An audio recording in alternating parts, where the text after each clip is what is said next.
Avant de commencer l'histoire, dites-nous d'où vous regardez en laissant un commentaire ci-dessous. Si vous appréciez cette vidéo, n'oubliez pas de liker et de vous abonner. Passez une merveilleuse journée. Profitez de l'histoire, tout le monde. James Harrison n'était pas le genre d'homme qu'on abordait facilement.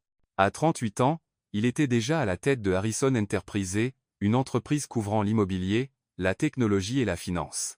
On le surnommait le milliardaire de glace en raison de son visage perpétuellement froid, de sa voix stable et monocorde comme une émission financière, et de son emploi du temps rigide, si précis que même la montre suisse à son poignet semblait obligée de s'y conformer. James croyait autrefois qu'il comprenait bien le monde.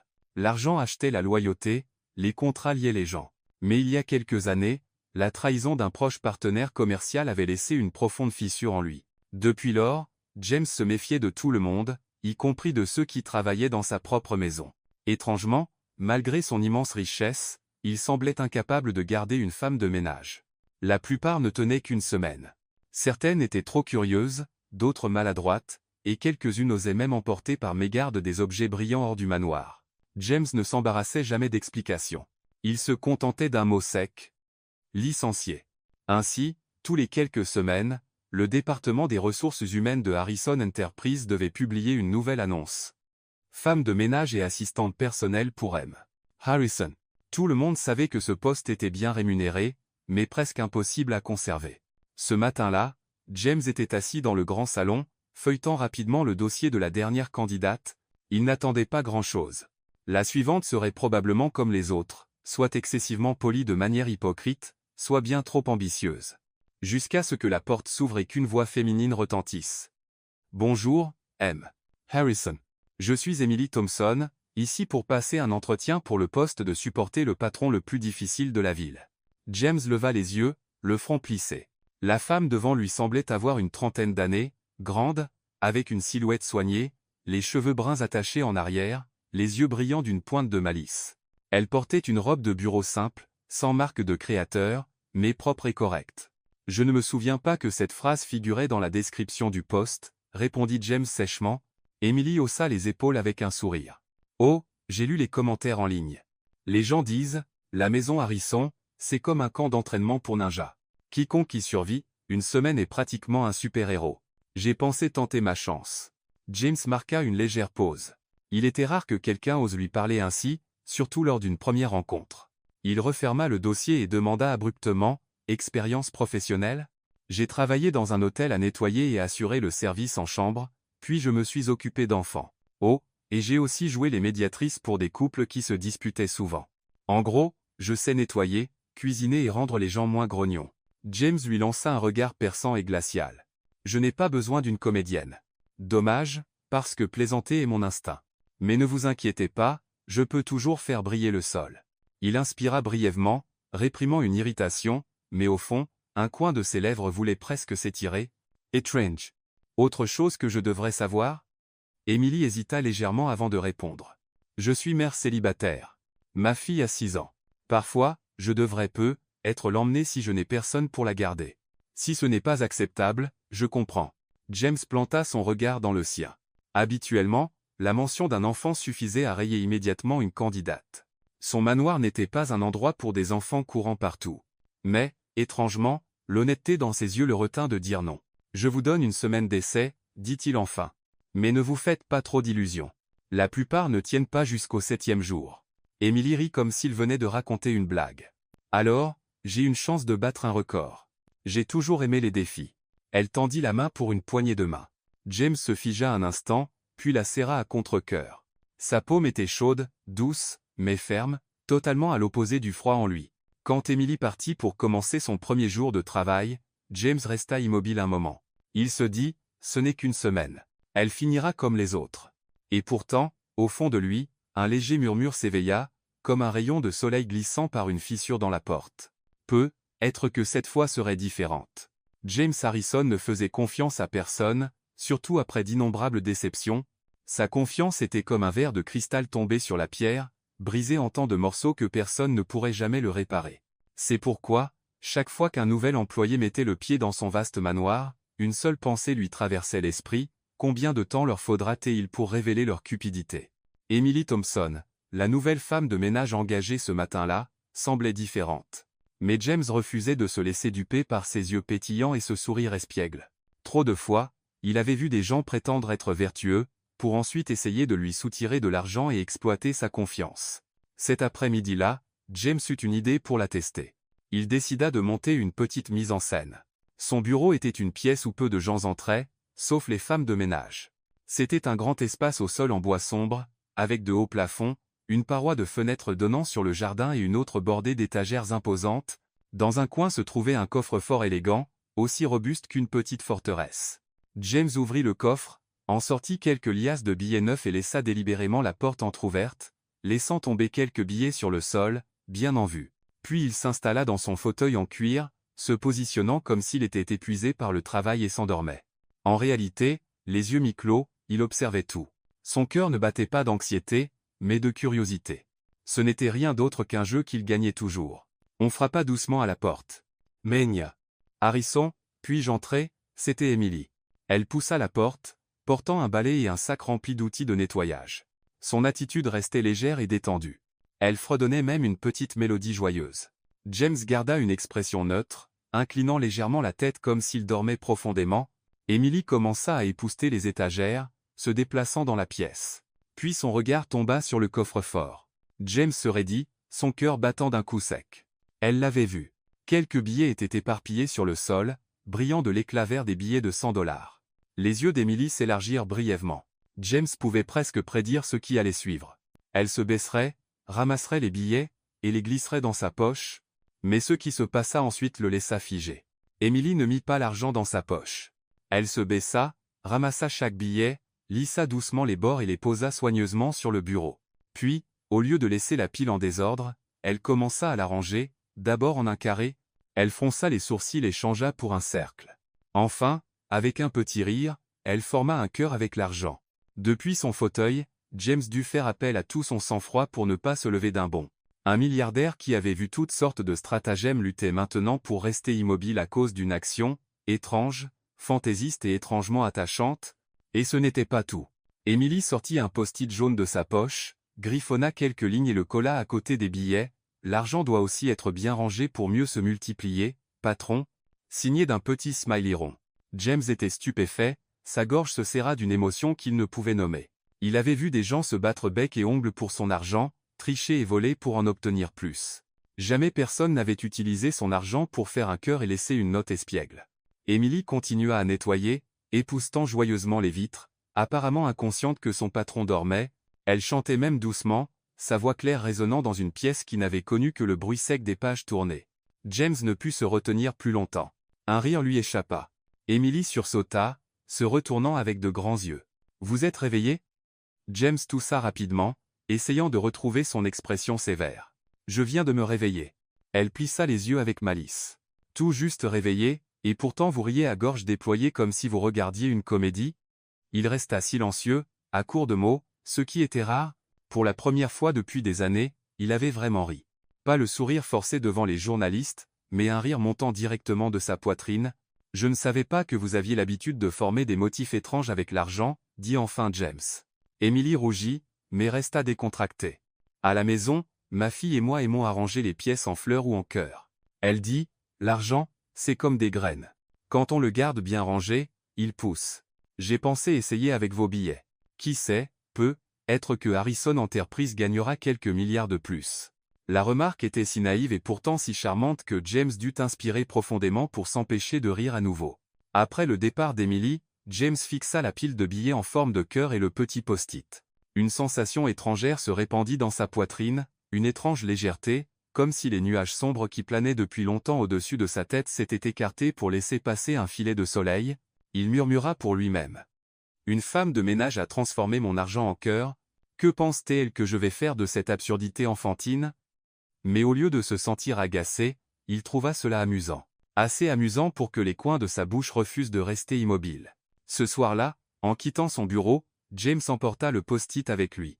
Il le plaça soigneusement dans un tiroir privé, qui n'avait jusqu'alors contenu que des contrats et des rapports financiers, quelque chose d'aussi petit, et pourtant si différent de tout ce qu'il avait connu auparavant, et il admit, bien que réticent, que pour la première fois depuis des années, Harrison avait vraiment ri. Le lendemain matin, Le manoir sur la colline s'éveilla avec l'odeur du soleil matinal et des pas légers comme ceux d'un chat. Émilie arriva plus tôt que prévu, portant un petit panier avec quelques citrons éclatants, un bouquet de marguerites cueillies rapidement au marché, et un sourire éblouissant comme un ruban enroulé autour d'un jour tout neuf. « Bonjour, M. Harrison » lança-t-elle alors que James passait dans le couloir, une tasse d'expresso à la main comme toujours. « Vous êtes en avance de 13 minutes. » Vérifia James sur sa montre. « Je n'encourage pas les heures supplémentaires. Je ne fais pas d'heures supplémentaires. Je réchauffe la maison avant l'heure, » répondit Émilie avec un clin d'œil, brandissant le bouquet. « Cet endroit manque un peu de vitamines humaines. » Mais James ne répondit pas. Il était occupé à cocher les points de son agenda comme à son habitude. Mais même après être entré dans l'ascenseur, il pouvait encore entendre Émilie baptiser le nouveau jour pour la maison. « Allez, horloge grand-père, balayons un peu de sommeil. Et toi, tapis persan, essaie de ne pas trop perdre tes poils aujourd'hui. » Les portes de l'ascenseur se refermèrent. D'une certaine manière, le coin des lèvres de James tressaillit. Il se rappela, ne deviens pas faible. Halt. Toute la matinée, Émilie se déplaça dans la maison comme une brise qui riait. Elle colla une note sur le frigo. Le petit règlement mignon de la cuisine. 1. Lavez-vous les mains. 1. Souriez une fois. 5. Ne laissez pas les casseroles bouder. Elle ouvrit les fenêtres de la cuisine pour laisser entrer le soleil, plaçant un bol de citron au centre de la table comme un petit soleil. « Pourquoi des citrons ?» demanda James avec désinvolture en passant, son ton toujours égal. « Parce que quand on voit du jaune, le cerveau croit que la vie n'est pas si mal. De plus, les citrons absorbent les odeurs et le stress. C'est ma science. » Répondit Émilie d'un ton pragmatique. « Votre science semble surtout basée sur les sentiments. Les sentiments sont aussi une science. C'est juste une science qui ne reçoit pas beaucoup de financement de la part des riches, dit-elle avec un sourire. » James faillit répliquer, mais avant qu'il ne puisse le faire, il entendit de la musique. Pas les concertos raffinés qu'il jouait habituellement en travaillant, mais une mélodie légère et entraînante qui donnait envie à sa main de taper en rythme. Émilie l'avait mise à jouer doucement sur son téléphone, le volume assez bas pour elle seule. Elle portait un tablier, battait une pâte à crêpes, fredonnant. Au refrain, elle fit un tour sur elle-même, le tablier s'évasant comme une jupe de danse, manipulant la spatule comme si c'était une guitare. James se tenait à l'entrée de la cuisine, ni entrant ni partant. Il y avait une étrange attraction. La musique, le soleil, l'odeur du beurre, et l'image d'une femme cuisinant en riant. Pour la première fois depuis longtemps, sa cuisine semblait être une vraie cuisine. Oh! Émilie se retourna et le vit. « Désolé, j'ai oublié d'éteindre la musique. » « Laissez-la, » interrompit James plus vite qu'il ne l'avait prévu. « Vous faites des crêpes. La version moins de sucre, plus d'espoir, dit-elle, en retournant une avec un plot parfait. Vous voulez essayer d'en retourner une? Je ne fais pas ça. Vous gérez une entreprise entière? Je crois que vous pouvez gérer une spatule. » Émilie lui mit la spatule dans la main, reculant, les yeux brillants. Aussi sérieux qu'un juge, James observa la crêpe ronde qui attendait dans la poêle. Il n'avait jamais retourné une crêpe de sa vie. Il excellait dans d'innombrables domaines. Fusion, allocation de capitaux, gestion des risques, mais ce cercle beurré semblait soudain être une entreprise à haut risque. Il déglutit, compta les temps, et donna un coup de poignet. La crêpe vola, tourna à moitié, puis atterrit avec un bruit sourd sur le bord de la poêle, à moitié sur le sol. Les lèvres d'Émilie se pincèrent en un sourire. Brillant. Une crêpe qui sait briser les frontières. Je ferai redessiner le bord de la poêle, marmonna James, bien que ses oreilles rougissent légèrement. Pas besoin. Émilie ramassa rapidement le morceau tombé, le jeta et essuya le sol. La prochaine fois, ressentez le rythme. Comme ça. 1, 2, 3, retournez. Elle retourna sa crêpe en douceur, comme un tour de magie. James réalisa que sa main tapait un rythme sur le comptoir sans qu'il s'en rende compte. Il la glissa rapidement dans sa poche. « Vous avez un bon rythme, » dit Émilie en inclinant la tête. « Je ne danse pas. Je ne vous ai pas invité à danser. Juste une crêpe. » Ils rirent tous les deux, pas fort, mais assez pour faire respirer le haut plafond. L'optimisme d'Émilie n'était pas bruyant. Il se glissait dans les coins par des mots directs et de petites excentricités. Elle colla des yeux mobiles sur l'aspirateur robot, et le nomma Sir Roomba. Cet après-midi-là, alors que James traversait le salon, il la trouva accroupie, parlant au robot. « Alors, Sir Roomba, ce coin est la zone grise émotionnelle de la maison. Nettoie avec soin. »« D'accord, vous parlez à l'aspirateur » s'arrêta James. « Oui, après une vie d'observation, j'ai appris que les adultes n'écoutent que quand on les transforme en objets mignons. J'ai pensé essayer avec Sir Roomba. Avec moi, Vous n'avez pas besoin de me transformer en objet. Dans ce cas, écoutez ceci, vous avez besoin d'un après-midi sans rapport, dit Emily franchement, le regardant dans les yeux. Juste un pour donner un peu de rire à cette maison. Maïté. Sa franchise fit hésiter James un instant. Très peu de gens osaient lui dire de ne pas travailler, mais la sincérité d'Emily n'avait aucun motif caché. Cela ressemblait à une ordonnance pour une maison affamée d'une âme. Je vais y réfléchir, répondit-il brièvement. Parfait. Je vous donnerai un billet gratuit pour cet après-midi. Elle sourit, tirant un bout de papier de sa poche. Billet, un rire, plus un verre de limonade. Il le plaça sur son bureau comme une signature spéciale. À midi, quand James quitta son bureau, il entendit à nouveau chanter depuis la cuisine. Cette fois, c'était une pièce classique transformée en pop, douce comme du beurre. Il ralentit près de la porte, ses chaussures tapant inconsciemment sur le marbre. Emily épluchait des fruits au sommet de la chanson. Elle ne put s'empêcher de faire un tour, le tablier s'évasant, des mèches de cheveux s'échappant de son chignon. À nouveau, James s'appuya contre le cadre, la voix basse. « Vous prévoyez d'ouvrir un studio de danse dans ma cuisine ? Je dirige une classe anti-ennui. Élève obligatoire. » Tout dans la maison, répondit-elle légèrement, continuant à trancher des pommes. « Vous voulez vous joindre à nous ? Je vous ai dit que je ne danse pas. » Alors sifflez. Elle inclina le menton, les lèvres incurvées. « Je vous ai entendu plus tôt. » Maman. James cligna des yeux. Avait-il vraiment sifflé? Il ne s'en souvenait pas. Seulement le tapotement dans sa poitrine. Et puis, d'une manière ou d'une autre, un son s'était échappé, une libération instinctive, comme l'eau trouvant un chemin. « Je n'ai pas sifflé », faillit-il nier, mais ses yeux malicieux l'arrêtèrent. Il changeait des capes. Bonne, une note. Il siffla une courte phrase, nette et précise, comme une virgule. Emily applaudit de manière dramatique, comme si elle avait assisté à une performance de classe mondiale. Bravo! Une énorme amélioration par rapport à la crêpe de ce matin. Vous notez tout? Oui, mais je ne donne des certificats que lorsque quelqu'un choisit de sourire. Elle s'adoucit, les yeux chaleureux. Merci d'avoir souri dans votre cuisine. James se tourna pour partir, mais s'arrêta. Il regarda autour de lui. La lumière du soleil traçait des touches vives sur les murs. Le bol de citron brillait comme un point d'exclamation.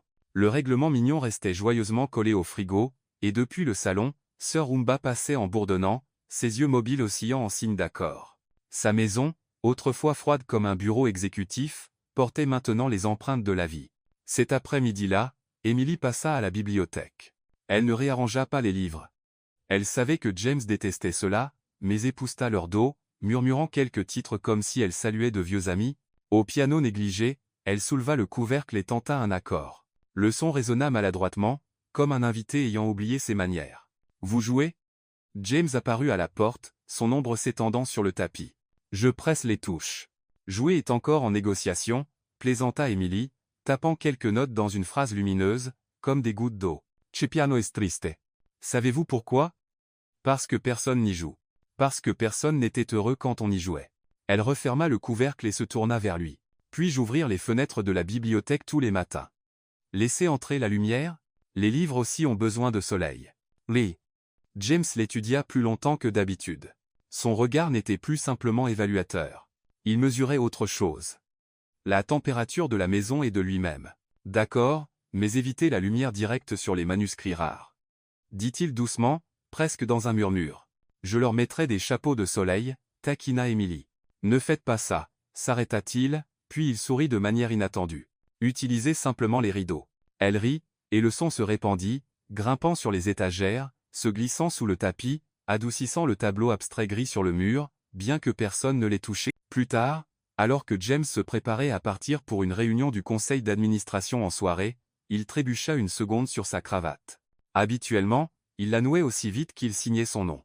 Mais aujourd'hui, ses doigts glissèrent, la laissant légèrement de travers. Emily passa par là et s'arrêta. « Puis-je » demanda-t-elle. Quand il hocha la tête, elle s'approcha, ses mains légères mais fermes. « J'ai appris à faire les nœuds de cravate parce que j'aidais mon père avant ses quarts de nuit. » À cette proximité, James perçut le léger parfum de savon sur ses mains et une fragrance fraîche comme des feuilles. Elle se pencha, noua proprement la cravate, la redressa, puis recula. Son sourire n'était ni triomphant ni soumis. Il était simple, comme un dire. « Merci », murmura James, sa voix plus basse que d'habitude. « Derin, klechna Emily. Demain, je vous apprendrai un nœud Windsor. Ça a l'air doucement puissant. » J'ai déjà du pouvoir. Répondit-il fermement, bien que son sourire trahisse sa satisfaction. Alors ajoutez du doux, haussa-t-elle les épaules. Dans l'ascenseur, James aperçut son reflet. La cravate était parfaitement droite. Pourtant, étrangement, ce qui altérait son visage n'était pas le nœud. C'était la lueur légère au coin de ses yeux, celle qui n'apparaissait qu'après avoir quitté une pièce emplie de rire. Cette nuit-là, en rentrant tard, James marcha lentement dans le couloir. Le manoir n'était plus totalement silencieux. Quelque part, le ventilateur de plafond bourdonnait doucement. De la cuisine, des effluves de vanille et de beurre persistaient, comme un souvenir du matin. Sur le meuble à chaussures reposait le bol de citron, serein comme toujours. Et sur le frigo, le billet en papier, un rire, plus un verre de limonade, avait été recollé, maintenant avec une note au crayon, à moitié échangée aujourd'hui, T.E. James s'arrêta à la porte de la bibliothèque. Il ouvrit le tiroir de son bureau et en sortit le post-it en forme de cœur de la veille. L'argent doit aussi être bien rangé pour mieux se multiplier, patron. Il le plaça à côté du nouveau billet de rire. 2 petits bouts de papier, 2 petites blagues, mais ils devinrent de petits jalons sur la carte émotionnelle d'une maison autrefois gelée. Il s'adossa à son fauteuil, expirant profondément.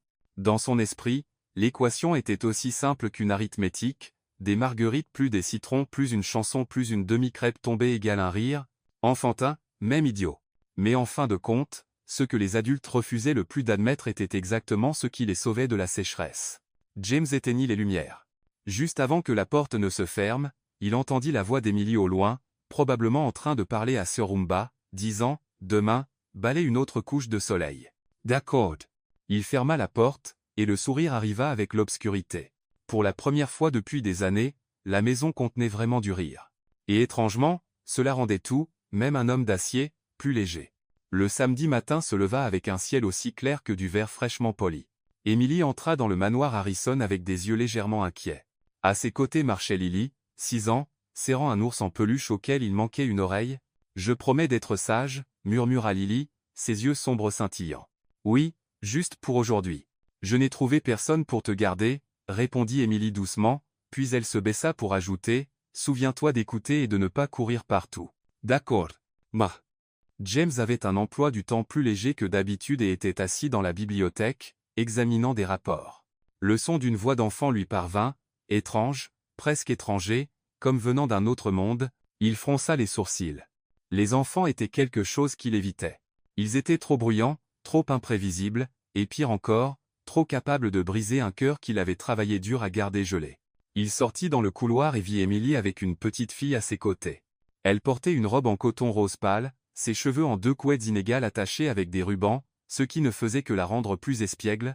Et ceste. La voix de James s'abaissa. Emily se redressa immédiatement, presque en protégeant sa fille derrière elle. « Lily, ma fille. Je n'ai trouvé personne pour s'occuper d'elle aujourd'hui. Je suis désolé. Si vous préférez, je peux. » « C'est bon, » coupa James brièvement. Sa voix n'était ni forte, ni chaleureuse. « Elle peut rester. » Emily soupira de soulagement. Lily, quant à elle, fixa l'homme sévère devant elle avec de grands yeux, puis dit timidement « Bonjour, oncle, James here. » Cela faisait des années qu'il n'avait entendu personne l'appeler d'un nom aussi innocent. Pour tout le monde, il était M. Harrison, monsieur, ou pire, le milliardaire Harrison. Ce simple petit mot, oncle, le déstabilisa un instant. Emily s'affaira dans le salon pendant que Lily restait sagement assise sur le canapé, serrant son ours. Mais les enfants ne restent jamais immobiles longtemps. En quelques minutes, elle était debout, errant curieusement, ses yeux ronds scrutèrent les tableaux abstraits, les étagères imposantes, jusqu'à ce qu'ils se posent sur le vase en cristal au centre de la pièce, grand, rempli de lis blancs.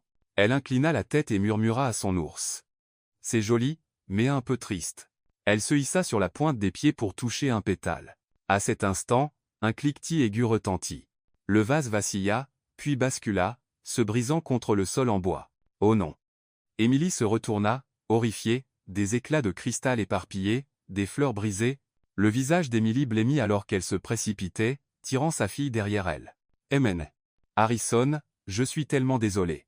Je le remplacerai immédiatement. » James émergea de la bibliothèque, le regard froid.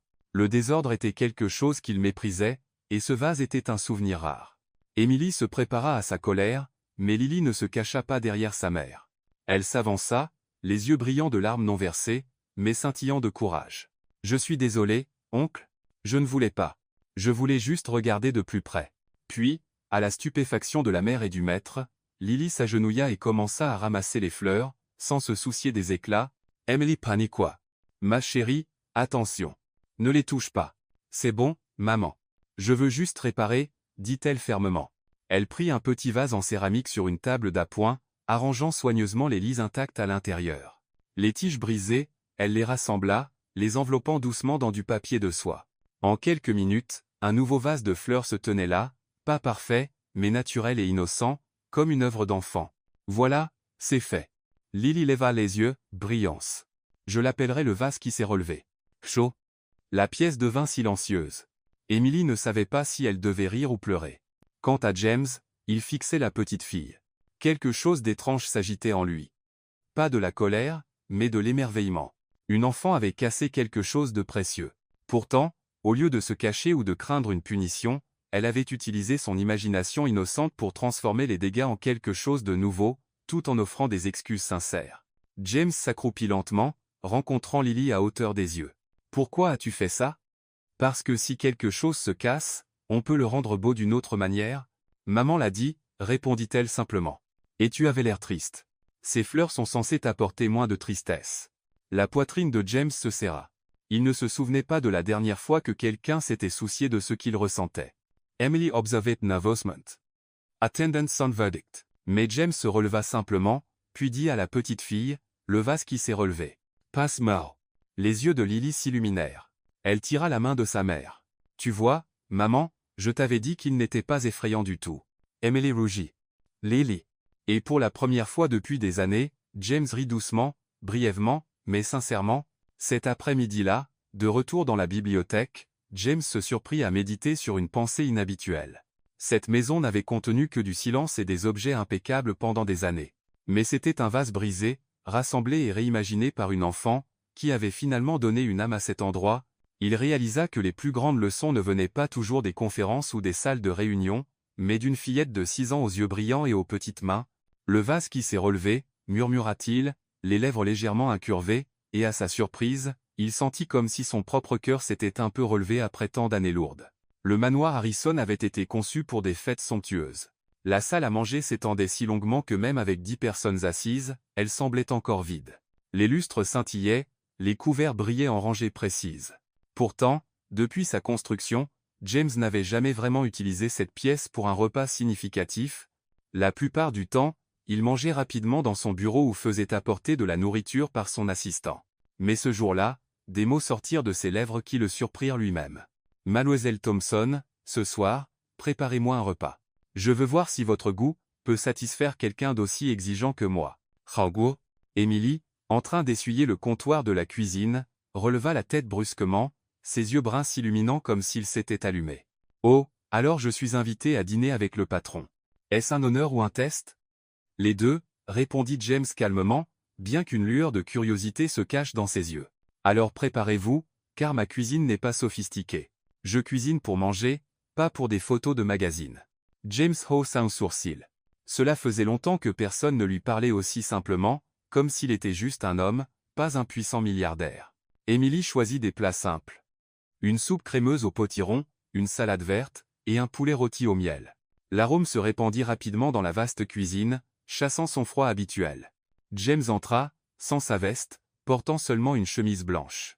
Il mettait rarement les pieds dans la cuisine, mais maintenant il se tenait là, l'observant attentivement. « Pourquoi du miel ? » demanda-t-il. « Parce que c'est à la fois doux et chaleureux, » dit Emily, les yeux sur le plateau de poulet. « Les gens difficiles ont souvent besoin d'un peu de douceur pour adoucir leur cœur. »« Ah oui !»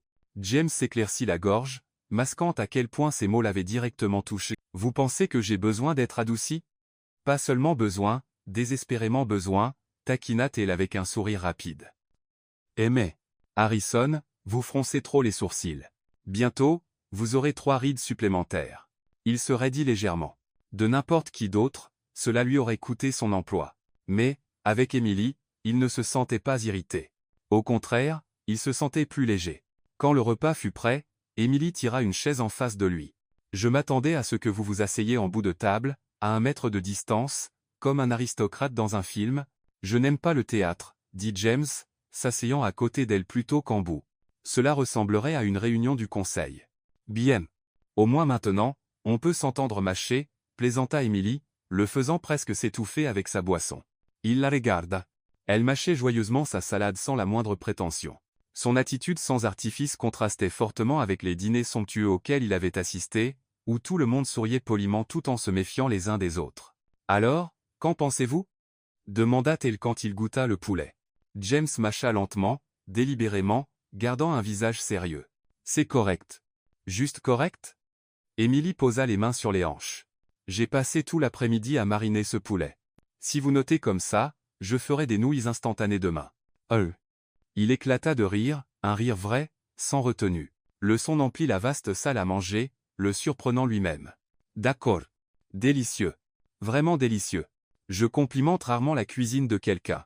Alors je prends, » haussa Emily les épaules, bien que le rose de ses joues trahisse son plaisir. Le repas se poursuivit dans une chaleur inattendue, conversation, rire. Emily partagea des histoires de son travail à l'hôtel, y compris un client étrange qui exigeait un service de chambre à 3 heures du matin parce que son chien avait aboyé. « Je lui ai dit, désolé, monsieur. Je nettoie les chambres, je ne fais pas de thérapie pour chiens, raconta-t-elle, les yeux pétillants. James rit, secouant la tête. Vous savez vraiment surprendre les gens. Niais. Bonne surprise ou mauvaise? Pas encore décidé? Mais sa voix portait de l'amusement.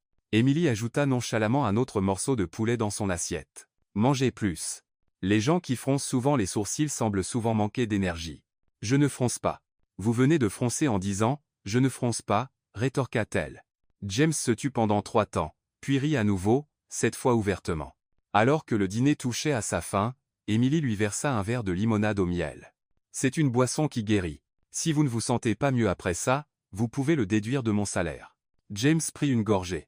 Le goût sucré et frais glissa dans sa gorge, apportant un étrange confort, simple et paisible. Il regarda autour de la table, 2 assiettes de nourriture simple, un vase de marguerite qu'Emily avait placé dans un céramique. L'atmosphère n'était pas luxueuse, mais elle apaisait son cœur. Un souvenir scintilla. Il y a longtemps, enfant, il avait eu des repas comme celui-ci, le rire de sa mère, la cuillère de son père tapant en rythme. Tout cela avait disparu, enfoui sous des montagnes de contrats et des banquets stériles. Et ce soir, inexplicablement, ce souvenir revint. Il se tourna vers Emily. Elle finissait un morceau de pain, les yeux brillants et insouciants. Pour la première fois depuis des années, James réalisa qu'il ne se sentait pas seul dans sa propre maison. Le dîner se termina avec plus de rire qu'il n'en avait eu en 5 ans combinés. Alors qu'Emily débarrassait la table, il se surprit à dire. « Demain soir, si vous êtes libre, peut-être pourrions-nous essayer un autre plat. » Mardi. Emily leva les yeux, plissant les yeux avec malice. « Vous prévoyez de faire de moi votre chef privé? » Non, répondit James lentement. Je veux juste dîner avec une amie. Emily se figea un instant, les yeux scintillants de surprise. Puis elle sourit, un sourire doux et chaleureux. Alors c'est un rendez-vous, ami. James quitta la salle à manger avec une sensation inhabituelle. Ami, un mot absent depuis longtemps de sa vie de pouvoir et d'isolement, était revenu, clair et chaleureux, grâce à une femme optimiste qui osait lui tenir tête avec des répliques spirituelles. En marchant dans le couloir vide, il pensa. Peut-être que cette maison a enfin trouvé son rire, et peut-être mon cœur aussi. Cet après-midi-là, le grand salon du manoir Harrison était baigné d'une lumière dorée pâle. James quittait rarement son bureau pour s'y asseoir, mais un objet l'avait attiré loin de ses rapports, l'horloge à pendule antique, le seul souvenir laissé par son père. Elle avait cessé de fonctionner, il y a longtemps. James avait engagé plus d'un spécialiste pour la réparer, mais chacun avait secoué la tête. Mécanisme trop vieux, pièce manquante. Ainsi, l'horloge restait immobile, un monument froid au temps gelé. James toucha le cadre en bois, expirant doucement. Il ne savait pas pourquoi, ce jour-là entre tous, le silence semblait si vide. Juste à ce moment, Emily entra avec un chiffon sur l'épaule. Harrison, puis-je épousseter cette horloge? Attention, elle est fragile, dit-il, les yeux fixés sur les aiguilles immobiles. Si elle est déjà cassée, il n'y a rien à perdre. Répondit-elle légèrement, inclinant la tête. Ça vous dérange si j'essaie quelque chose? James fronça légèrement les sourcils. Si des experts chevronnés n'avaient pas pu la réparer, comment une femme de ménage le pourrait-elle? Pourtant, quand il rencontra son regard lumineux et confiant, il se surprit à hocher la tête. Elle enleva ses gants en caoutchouc et tourna le panneau arrière avec quelques mouvements simples. Clic. Ah ah, le ressort est coincé. Patron, vous connaissez les horloges anciennes? Demanda James, surpris. Pas vraiment. J'ai juste un don pour bricoler, dit Emily, sortant une petite épingle à cheveux de sa poche et poussant délicatement. Elle se pencha, écoutant attentivement, si concentrée que James se surprit à retenir son souffle. Un instant plus tard, tic-tac, d'abord hésitant, puis régulier, rythmique. L'aiguille des secondes commença à avancer. Les yeux de James s'élargirent. Impossible. Vous voyez? Emily sourit triomphalement. Je ne suis être pas riche en argent, mais je suis riche en astuces. Il rit à haute voix. Le son résonna dans une pièce habituée à rien d'autre que des courants d'air. Étrange comment, avec une épingle à cheveux et un peu d'audace, Emily avait réveillé un son qu'il pensait perdu à jamais. James resta à contempler l'horloge, puis parla lentement, comme s'il remontait le temps. Mon père l'adorait. Il l'a achetée quand j'avais 8 ans. Chaque soir, il la remontait, me rappelant que l'horloge devait fonctionner, tout comme la vie devait continuer. Il s'arrêta, ses yeux s'assombrissant. La dernière fois que j'ai entendu son tic-tac, c'était la nuit où il est mort. Après ça, elle s'est complètement arrêtée. Emily resta silencieuse, posant doucement sa main sur le boîtier en bois, écoutant. Elle ne posa pas de questions ni ne pressa. Cette compréhension silencieuse incita James à continuer, ce qu'il faisait rarement en dehors des affaires. J'ai essayé de la réparer plusieurs fois, mais elle restait silencieuse, comme pour dire que le temps heureux était terminé.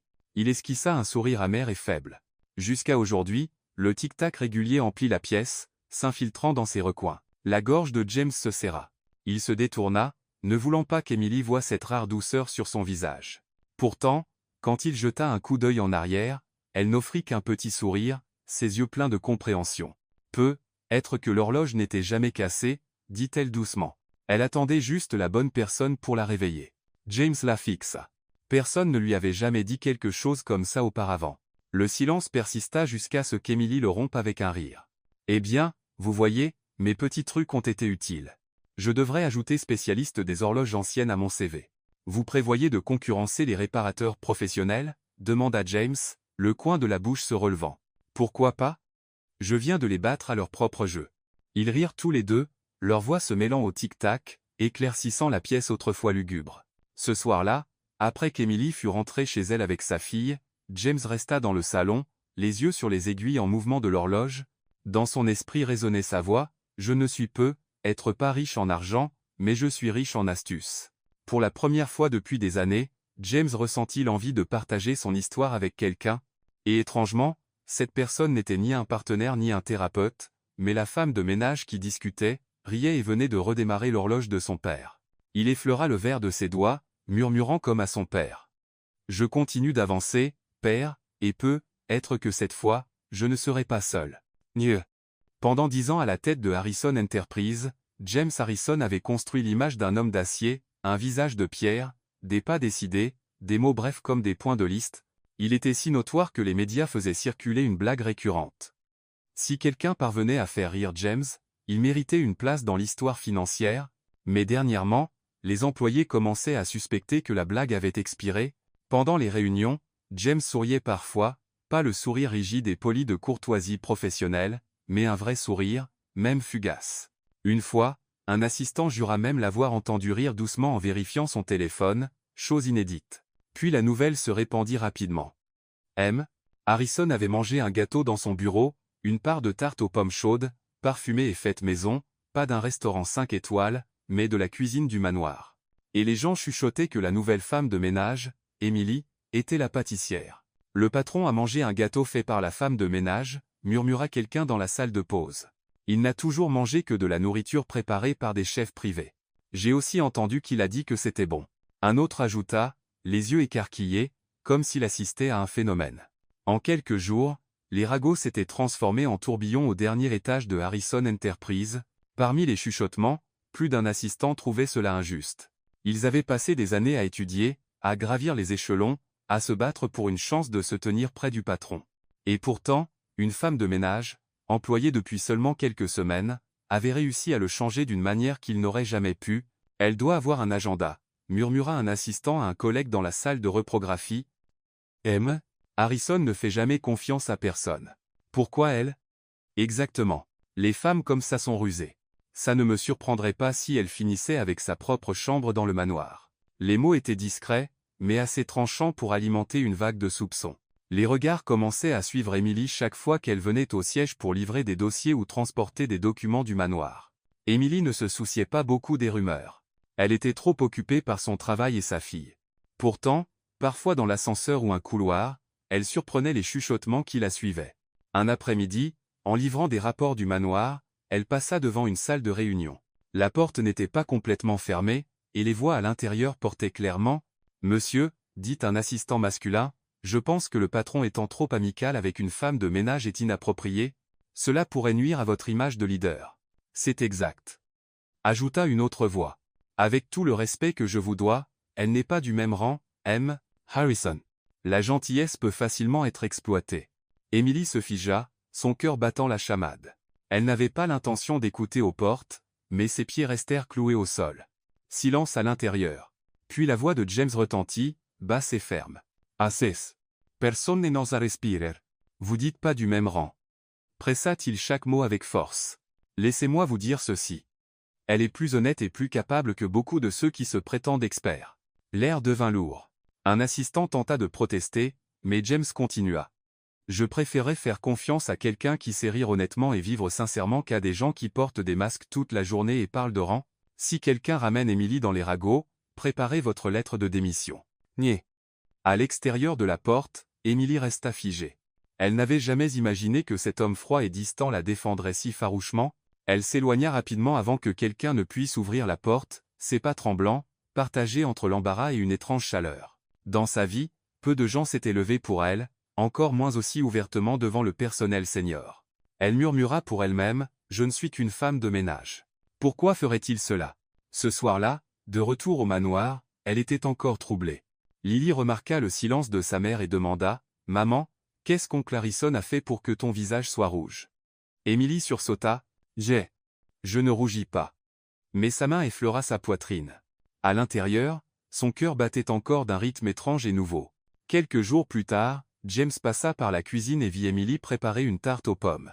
Il ralentit, hésitant. « Les gens disent que si je mange trop de votre tarte, ça ruinera mon image. » Emily se tourna, feignant le sérieux. « Alors vous feriez mieux d'arrêter d'en manger. » James haussa un sourcil. « Vous voulez que j'abandonne la tarte aux pommes? » « Non, » rit-elle. « Je veux que vous en mangiez le double juste pour leur donner plus de matière à ragot. » Cette fois, James ne put se retenir.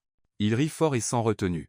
Le son emplit la cuisine au point que Lily accourut, riant aussi, sans même savoir pourquoi. Et ainsi, le manoir autrefois froid et silencieux résonna à nouveau du son le plus chaleureux de tous, le rire d'une famille pas encore nommée. Le dimanche matin, la lumière du soleil se répandit sur les jardins du manoir Harrison. Emily prépara un panier de pique-nique, des sandwichs, quelques bouteilles de jus d'orange, et un vieux cerf-volant que Lily avait insisté pour apporter. « Maman, aujourd'hui, allons au parc. Je veux faire voler mon cerf-volant. » s'exclama Lily, sautillant sur ses orteils. « D'accord, laisse-moi finir de nettoyer la cuisine et ensuite nous irons, » répondit Emily en essuyant la table. Lily s'arrêta soudainement, les yeux pétillants comme frappée par une idée. Juste à ce moment, James sortit du salon en chemise blanche et pantalon taillé, prêt à se rendre au bureau, même un week-end. « Oncle Harrison » cria Lily, courant pour enlacer sa jambe. « Viens pique-niquer avec nous aujourd'hui. » James s'efficha. Son emploi du temps pour la journée était déjà chargé. 2 réunions virtuelles, un contrat à examiner. Les mots « je suis occupé » faillirent sortir, mais il croisa les yeux clairs et implorants de Lily et hésita. « Pique-nique » répéta-t-il de sa voix de baryton stable. « Oui, avec des sandwichs, du jus d'orange et un cerf-volant, » rayonna Lily, brandissant le cerf-volant coloré en papier. « Ce sera tellement amusant. » « Oh tiens !» Emily intervint, gênée. « Je suis désolé. Harrison. Lily ne réalise pas à quel point vous êtes occupé. Je suis libre. Je peux venir, » dit-il abruptement, se surprenant lui-même. Silencieusement, il envoya un texto à son assistant pour annuler l'agenda de la journée. Le parc était à seulement 15 minutes en voiture de la ville. Bien que célèbre pour ses pelouses vallonnées et son lac clair, James n'y avait jamais mis les pieds. Quand la voiture s'arrêta, Lily bondit dehors, criant de joie. Emily étendit une couverture à carreaux et posa le panier. James resta un moment maladroit, raide au milieu du bruit et de l'agitation.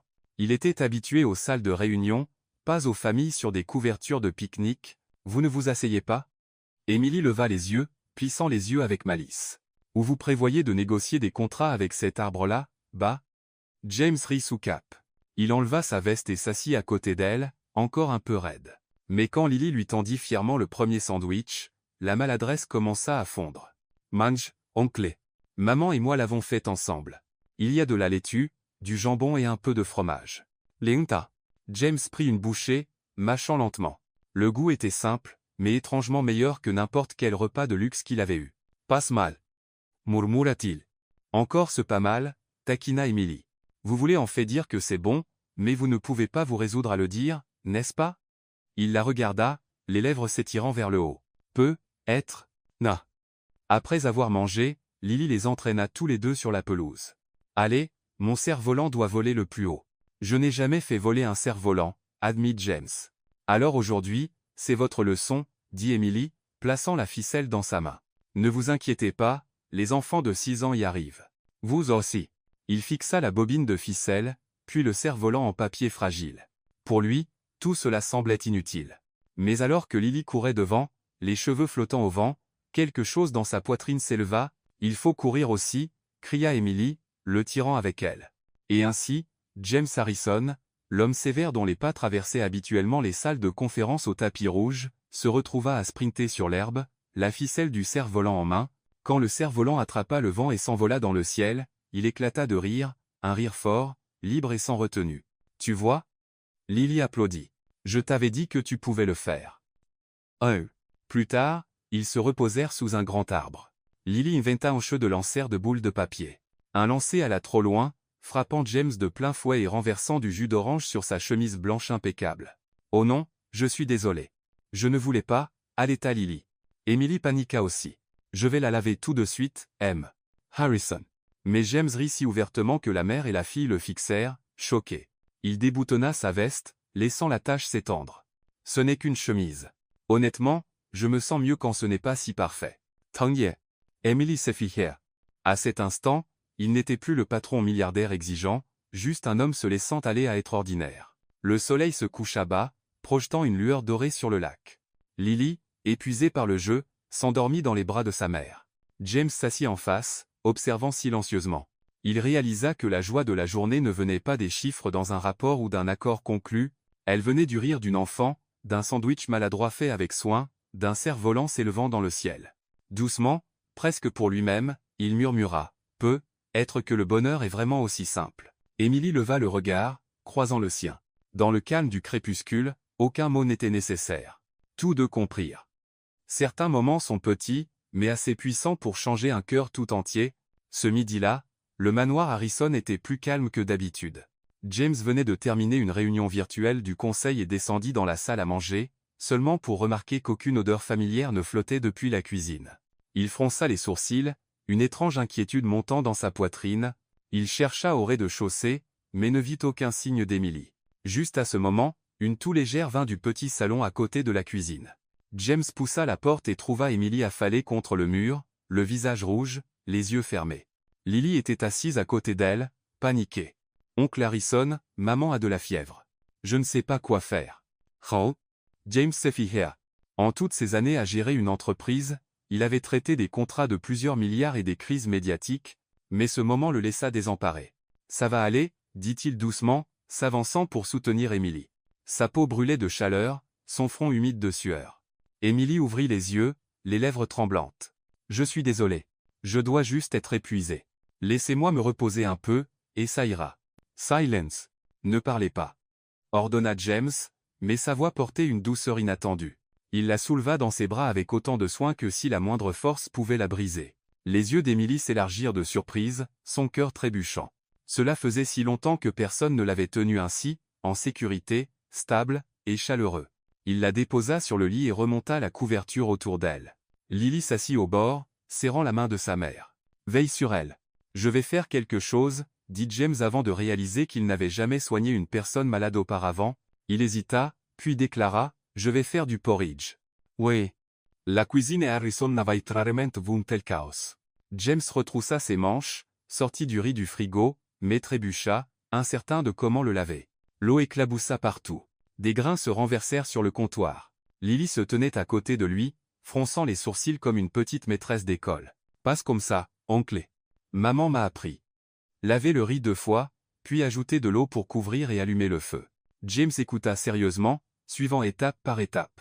Quand il fut temps d'ajouter de la viande hachée et du gingembre, il mit trop de sel par maladresse. Lily cria. « Oncle, c'est beaucoup trop salé.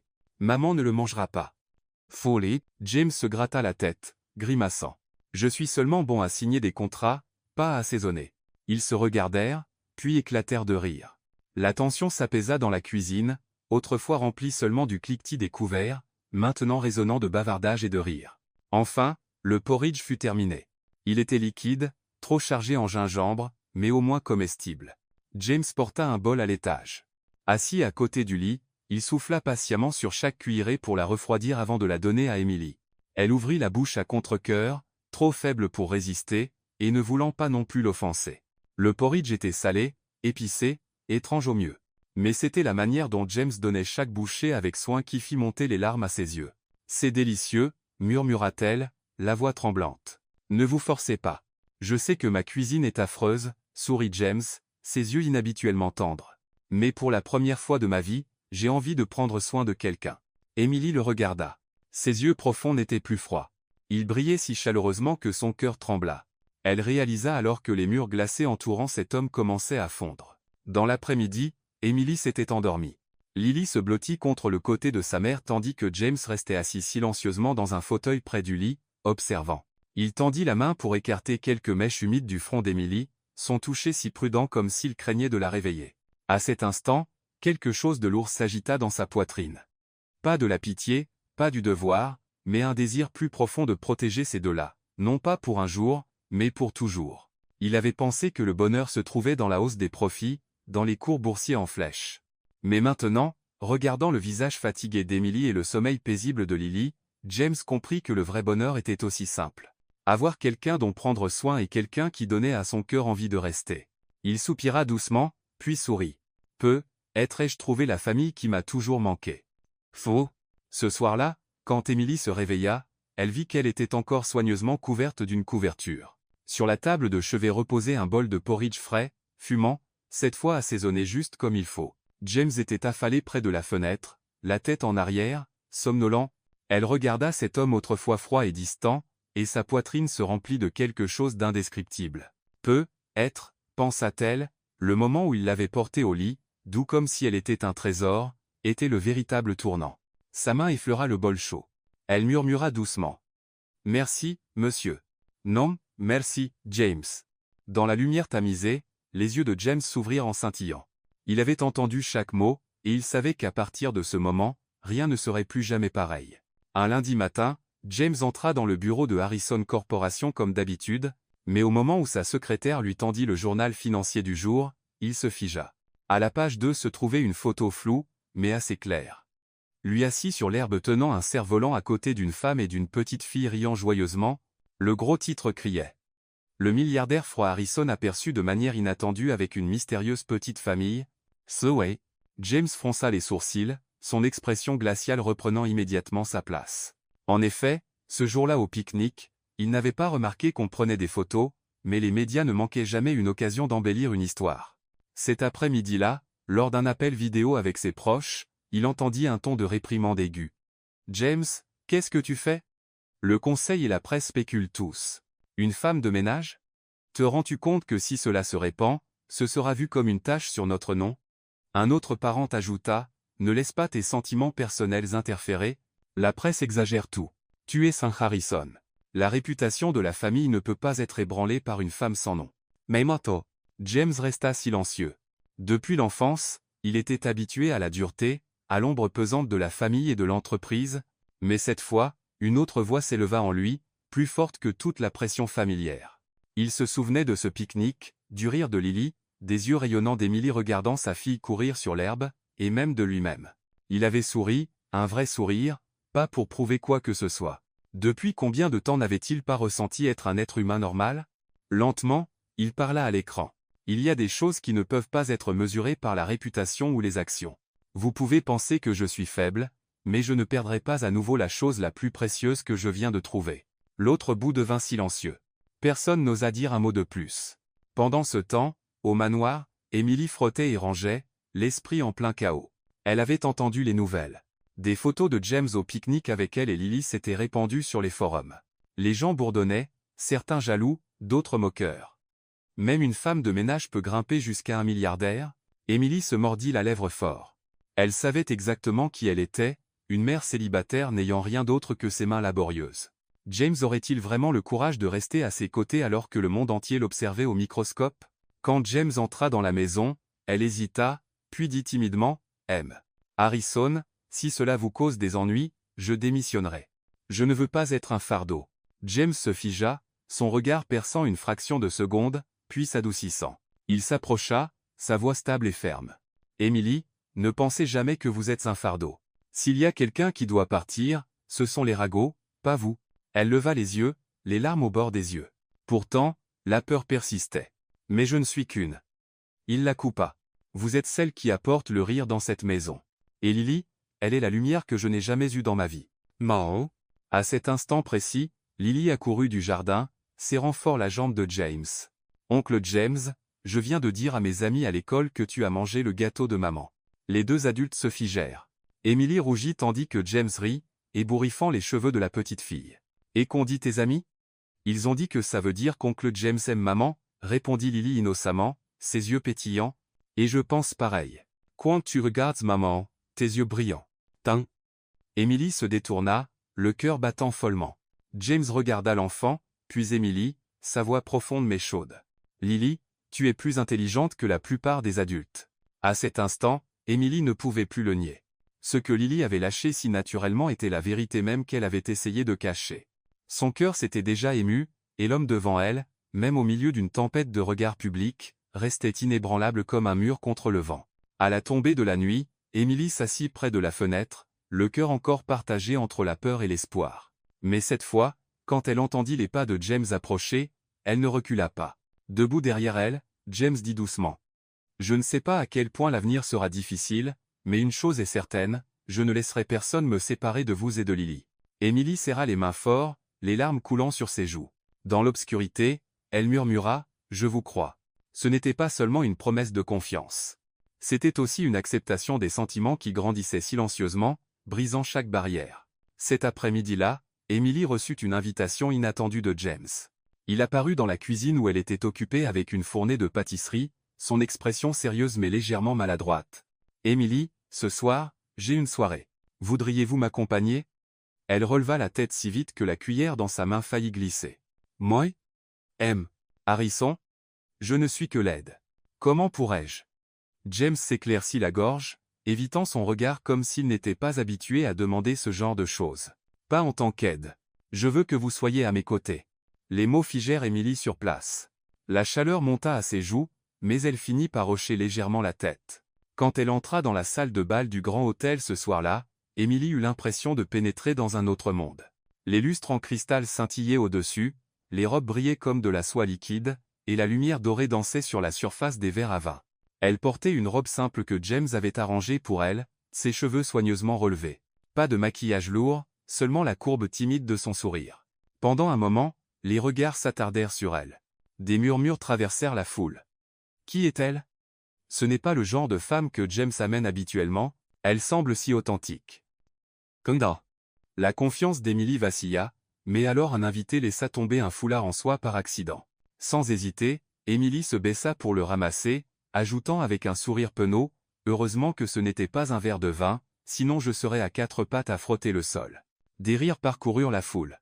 Son honnêteté et son esprit vif firent fondre, l'air rigide et formel. Une présidente plus âgée se pencha vers James et murmura, « Cette jeune femme est vraiment délicieuse. » James jeta un coup d'œil à Emily, une étrange chaleur montant dans sa poitrine. Dans un monde plein de prétentions et de compétition, elle était comme une petite flamme, rayonnant de chaleur sans jamais essayer. Tout au long de la soirée, Emily répandit des sourires partout où elle allait, sans le savoir. Elle aida un serveur désemparé à équilibrer un plateau lourd, guida un invité âgé qui s'était perdu dans le couloir, et discuta avec les gens comme si la gentillesse était une seconde nature. De l'autre côté de la salle, James observait silencieusement. Quelque chose en lui se fissura. Pendant si longtemps, sa vie n'avait été qu'une question de pouvoir, de réputation et de négociations froides, mais Emily, si innocente, si sincère, avait donné vie à toute la salle. Et il réalisa qu'il ne voulait plus d'un monde où elle n'était pas. Quand la soirée se termina et que les invités commencèrent à partir, James conduisit tranquillement Emily dans le jardin de l'hôtel, où des guirlandes de lumière féerique brillaient le long du chemin. L'air nocturne était frais, portant le léger parfum des fleurs. Amy Heshita. Merci pour ce soir. Mais je suis sûr de vous avoir embarrassé. Les gens m'ont regardé bizarrement. James secoua la tête, sa voix basse et stable. Non, Emily, vous avez illuminé cette salle. Oh. Elle baissa les yeux, son cœur battant plus vite que d'habitude. Il l'étudia longuement. Son regard portait à la fois de la certitude et de la nervosité, comme un homme sur le point de faire quelque chose qu'il n'avait jamais fait auparavant. Enfin, il expira et murmura, « Je ne suis pas doué pour dire ce genre de choses, mais je ne veux plus que vous soyez juste la femme de ménage. Je veux une vie entière. » Emily se figea, certaine d'avoir mal entendu. « Vous? Qu'avez-vous dit ?» James fronça les sourcils, maladroit comme un écolier. « Je veux dire, je veux que vous et Lily fassiez partie de ma vie. Pas pour quelques jours, pas juste une émotion passagère. Pour toujours. » Le silence s'installa autour d'eux. La main d'Emily vola à sa bouche, ses yeux scintillants. Elle n'avait jamais imaginé que cet homme froid et puissant puisse prononcer des mots si maladroits mais si sincères. Elle rit doucement à travers ses larmes. « Mais, Harrison, je ne sais même pas comment répondre. Je n'ai jamais pensé mériter. » Il s'approcha, prit sa main, sa voix rauque d'émotion. « Ne m'appelez plus M. Harrison. Je suis juste James, et je n'ai besoin de personne d'autre que vous. » Le corps d'Emily se figea. À cet instant, chaque peur et insécurité semblaient se dissoudre. Tout ce qu'elle pouvait entendre était le battement de son cœur et la chaleur stable de sa main autour de la sienne. Soudain, Lily passa la tête par la porte de la salle de banquet et cria innocemment, « Je le savais. Oncle James aime maman. » Les deux adultes éclatèrent de rire, la tension fondant, les joues d'Emily devinrent cramoisies tandis que James tapotait doucement la tête de Lily, puis se tournait vers Emily avec le regard le plus doux qu'elle ait jamais vu de lui. Cette nuit-là, dans le jardin tranquille, une confession maladroite mais sincère ouvrit un tout nouveau chapitre pour trois âmes qui s'étaient autrefois senties perdues mais s'étaient maintenant trouvées. Un an s'était écoulé depuis cette nuit où James avait maladroitement lâché sa confession sous les lumières du jardin, un an, mais pour Emily et Lily, cela ressemblait à un rêve doux et sans fin. Emily n'était plus la femme de ménage silencieuse qui balayait les sols ou préparait le petit déjeuner chaque matin. Elle était devenue l'épouse de James Harrison, mais pour elle, ce titre n'était pas une question de richesse ou de statut. C'était la preuve qu'après toutes les tempêtes, elle avait enfin un vrai foyer. Le manoir autrefois grandiose mais vide était maintenant vivant, comme un vrai nid de chaleur. Ces longs couloirs ne résonnaient plus des pas solitaires de James, mais des rires de Lily, du son des touches de piano alors qu'Emily s'exerçait avec sa fille, et de l'odeur des pâtisseries fraîchement cuites. Flottant dans l'air chaque après-midi, le petit déjeuner n'était plus James assis seul à la longue table à manger froide. Maintenant, il était accueilli par la vue d'Emily préparant des repas simples. Du pain grillé, des œufs frits et un verre de lait chaud pour Lily. Parfois, il essayait même de cuisiner lui-même, finissant généralement avec des pâtisseries bancales qui faisaient éclater de rire la mère et la fille. « Papa, c'est du pain ou une brique ?» taquina Lily, les mains sur les hanches, les yeux pétillants de malice. James fit semblant d'être sévère, haussant un sourcil. « Tu oses comparer le chef-d'œuvre du PDG à une brique ?» Emily, versant du lait, secoua la tête en riant. S'il ouvrait une boulangerie, il ferait faillite en un jour. Lily. Le rire emplit la cuisine, insufflant de la vie dans un manoir autrefois silencieux et froid. Un soir, après un dîner familial chaleureux, James reçut un appel important. Il avait été nommé entrepreneur humanitaire de l'année pour ses contributions à la communauté, notamment grâce aux fonds de bourse et aux projets de charité pour enfants qu'il avait lancés aux côtés d'Emily. Lors de la soirée de remise des prix, sous des lumières éclatantes, James monta sur la scène pour accepter son prix. Le public s'attendait à un discours puissant sur la stratégie d'entreprise et la vision d'un PDG redoutable. Mais James se contenta de sourire, prit le micro et dit « Je croyais autrefois que ma plus grande réussite était de construire un empire solide, mais maintenant, je sais que la plus grande récompense de ma vie, c'est ma famille. » Il marqua une pause, jetant un regard vers le premier rang où Emily et Lily étaient assises. Le sourire radieux d'Emily lui répondit, tandis que Lily agitait sa petite main en l'air, criant fort « Papa, je suis là. » La salle éclata de rires et d'applaudissements. À cet instant, James n'était plus le milliardaire froid que le monde voyait. Il était simplement un mari et un père, heureux, entier. Ce même soir, de retour à la maison, Lily s'assit calmement avec ses crayons, dessinant avec une concentration intense. Quand elle eut fini, elle courut vers eux, les yeux brillants d'excitation. « Maman, papa, regardez. » James et Emily se penchèrent pour regarder. Le dessin les représentait tous les trois, mais il y avait aussi un petit bébé, sa main serrée par Lily. Emily se fija a surprise. Lily, qui as-tu ajouté là? La petite fille sourit, pointant le bébé. Mon petit frère ou ma petite sœur, bien sûr. Je veux un frère ou une sœur pour jouer. Vous êtes d'accord? James éclata de rire tandis que les joues d'Emily rosirent, mais ses yeux scintillaient d'une joie silencieuse. James caressa doucement les cheveux de sa fille, répondant tendrement, « Si c'est ce que tu souhaites, alors ta mère et moi ferons de notre mieux pour que ça arrive. » Emily se pencha timidement contre l'épaule de son mari tandis que Lily gloussait joyeusement, brandissant son dessin d'une famille heureuse à quatre. James prit le dessin, le regardant comme s'il était plus précieux que n'importe quel tableau à $1 million qu'il avait vu. Il les serra tous les deux dans ses bras, sa voix chaude. « Merci, Lily. Et merci, Emily. Vous m'avez donné un foyer. » Emily murmura doucement, sa voix tremblante d'émotion. « Et merci de nous avoir donné, à moi et à ma fille, une vraie famille. » Hoyi. La lumière du soleil vespéral traversait les grandes fenêtres vitrées, les baignant d'une lueur dorée, les rires des enfants résonnaient. L'odeur des pâtisseries flottait dans l'air, et l'amour emplissait leur cœur. Le manoir, autrefois froid, était devenu une maison débordante de chaleur et de joie, un lieu où un homme qui avait vécu seul avait enfin trouvé la pièce manquante de sa vie. Et dans le petit dessin de Lily, cette histoire serait préservée pour toujours, celle d'une famille heureuse.